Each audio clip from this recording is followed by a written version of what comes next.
2002ರ ವಿವಾದಗಳು, 2014ರ ಭಾರೀ ಬಹುಮತ, ವಿಧಿ 370 ರದ್ದು, ನೋಟು ರದ್ದುಗಿ.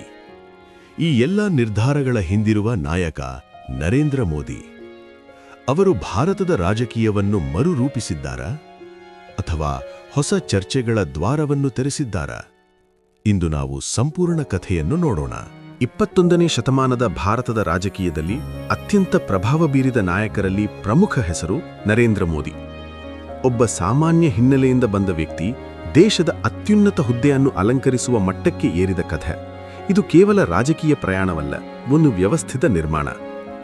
ಸಂಘಟನಾ ಹಂತದಲ್ಲಿ ತಮ್ಮ ಕಾರ್ಯವನ್ನು ಆರಂಭಿಸಿದ ಮೋದಿಯವರು ರಾಷ್ಟ್ರೀಯ ಸ್ವಯಂ ಸೇವಕ್ ಸಂಘನಲ್ಲಿ ಶಿಸ್ತಿನ ಮತ್ತು ಸಂಘಟನೆ ಕೌಶಲದ ತರಬೇತಿ ಪಡೆದರು. ಈ ಹಿನ್ನೆಲೆ ಅವರ ಆಡಳಿತ ಶೈಲಿಯಲ್ಲಿಯೂ ಸ್ಪಷ್ಟವಾಗಿ ಕಾಣಿಸುತ್ತದೆ. 2001ರಲ್ಲಿ ಗುಜರಾತ್ ಮುಖ್ಯಮಂತ್ರಿಯಾಗಿ ಅಧಿಕಾರ ಸ್ವೀಕರಿಸಿದ ನಂತರ ರಾಜ್ಯದ ಕೈಗಾರಿಕಾ ಬೆಳವಣಿಗೆ ಮತ್ತು ಹೂಡಿಕೆ ಆಕರ್ಷಣೆಯ ಮೇಲೆ ಅವರು ಹೆಚ್ಚು ಒತ್ತು ನೀಡಿದರು. ವೈಬ್ರೆಂಟ್ ಗುಜರಾತ್ ಹೂಡಿಕೆ ಸಮಾವೇಶಗಳು ದೇಶ-ವಿದೇಶದ ಹೂಡಿಕೆದಾರರ ಗಮನ ಸೆಳೆದವು. ಆದರೆ 2002ರ ಗುಜರಾತ್ ಗಲಭೆಗಳು ಅವರ ರಾಜಕೀಯ ಜೀವನದ ಅತ್ಯಂತ ವಿವಾದಾತ್ಮಕ ಅಧ್ಯಾಯ. ನ್ಯಾಯಾಲಯದ ಮೇಲ್ವಿಚಾರಣೆಯ ತನಿಖೆಗಳಲ್ಲಿ ನೇರ ಆರೋಪ ಸಾಬೀತಾಗಲಿಲ್ಲ.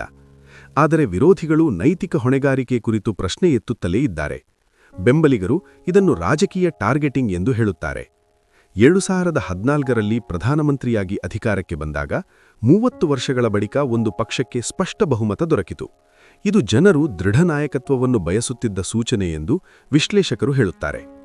2014ರ ನೋಟು ರದ್ದತಿ ಕ್ರಮವು ದೊಡ್ಡ ಚರ್ಚೆಗೆ ಕಾರಣವಾದರೂ ಡಿಜಿಟಲ್ ವ್ಯವಹಾರಗಳ ವೇಗ ಹೆಚ್ಚಲು ಇದು ಪ್ರಮುಖ ಕಾರಣವಾಯಿತು ಎಂಬ ಅಭಿಪ್ರಾಯವಿದೆ.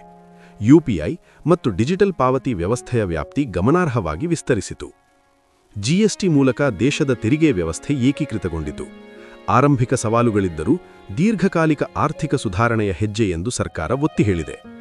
2019ರಲ್ಲಿ ವಿಧಿ 370 ರದ್ದುಪಡಿಸುವ ಮೂಲಕ ಜಮ್ಮು ಕಾಶ್ಮೀರವನ್ನು ಪೂರ್ಣವಾಗಿ ಭಾರತೀಯ ಸಂವಿಧಾನದ ಅಡಿಯಲ್ಲಿ ತರಲಾಯಿತು. ಇದನ್ನು ಐತಿಹಾಸಿಕ ನಿರ್ಧಾರ ಎಂದು ಬೆಂಬಲಿಗರು ಪರಿಗಣಿಸುತ್ತಾರೆ. ಅಯೋಧ್ಯೆಯ ರಾಮಮಂದಿರ ನಿರ್ಮಾಣವು ದಶಕಗಳ ಕಾಯುವಿಕೆಯ ನಂತರ ಸಾಧ್ಯವಾಯಿತು.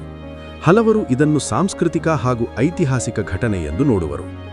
ವಿದೇಶಾಂಗ ನೀತಿಯಲ್ಲಿ ಮೋದಿಯವರು ಭಾರತವನ್ನು ಜಾಗತಿಕ ವೇದಿಕೆಯಲ್ಲಿ ಹೆಚ್ಚು ಆತ್ಮವಿಶ್ವಾಸದಿಂದ ಪ್ರತಿನಿಧಿಸಿದ್ದಾರೆ. ಅಮೆರಿಕದೊಂದಿಗೆ ಬಲವಾದ ಸಹಭಾಗಿತ್ವ, ರಷ್ಯಾ ಜೊತೆ ಸಮತೋಲನ, ಇಂಡೋ-ಪೆಸಿಫಿಕ್ ತಂತ್ರಜ್ಞಾನದ ಚಟುವಟಿಕೆ, ಭಾರತ ಇಂದು ಜಾಗತಿಕ ರಾಜಕೀಯದಲ್ಲಿ ಪ್ರಮುಖ ಪಾತ್ರ ವಹಿಸಿದೆ. ಕೋವಿಡ್ ಸಂಕಷ್ಟದ ಸಮಯದಲ್ಲಿ ಭಾರತದಲ್ಲಿ ವಿಶ್ವದ ಅತಿ ದೊಡ್ಡ ಲಸಿಕಾ ಅಭಿಯಾನ ನಡೆಸಲಾಯಿತು. ಡಿಜಿಟಲ್ ಮೂಲಸೌಕರ್ಯ ಮತ್ತು ಡೈರೆಕ್ಟ್ ಬೆನಿಫಿಟ್ ಟ್ರಾನ್ಸ್ಫರ್ ವ್ಯವಸ್ಥೆ ದೊಡ್ಡ ಪ್ರಮಾಣದಲ್ಲಿ ನೆರವಾಯಿತು. ವಿರೋಧಿಗಳು ಕೇಂದ್ರೀಕೃತ ಆಡಳಿತ ಕುರಿತು ಪ್ರಶ್ನೆ ಎತ್ತಿದ್ದರೂ ಬೆಂಬಲಿಗರು ಇದನ್ನೇ ವೇಗವಾದ ನಿರ್ಧಾರಗಳ ಗುಣ ಎಂದು ಪರಿಗಣಿಸುತ್ತಾರೆ. ನಿರ್ಧಾರಗಳಲ್ಲಿ ಸ್ಪಷ್ಟತೆ ಮತ್ತು ಕಾರ್ಯಗತಗೊಳಿಸುವ ಸಾಮರ್ಥ್ಯ ಮೋದಿ ಆಡಳಿತದ ಪ್ರಮುಖ ಲಕ್ಷಣಗಳಾಗಿ ಕಾಣಿಸುತ್ತವೆ.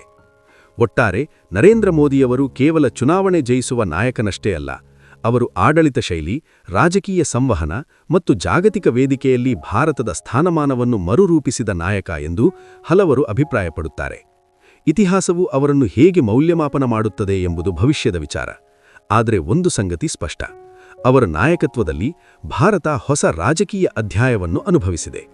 ಈ ಮಾಹಿತಿ ನಿಮಗೆ ಕುತೂಹಲ ಮೂಡಿಸಿದ್ದರೆ ಮತ್ತು ಇಷ್ಟವಾಗಿದ್ದರೆ ದಯವಿಟ್ಟು ಈ ವಿಡಿಯೋವನ್ನು ಲೈಕ್ ಮಾಡಿ ಮತ್ತು ಚಾನೆಲ್ಗೆ ಸಬ್ಸ್ಕ್ರೈಬ್ ಆಗಿ.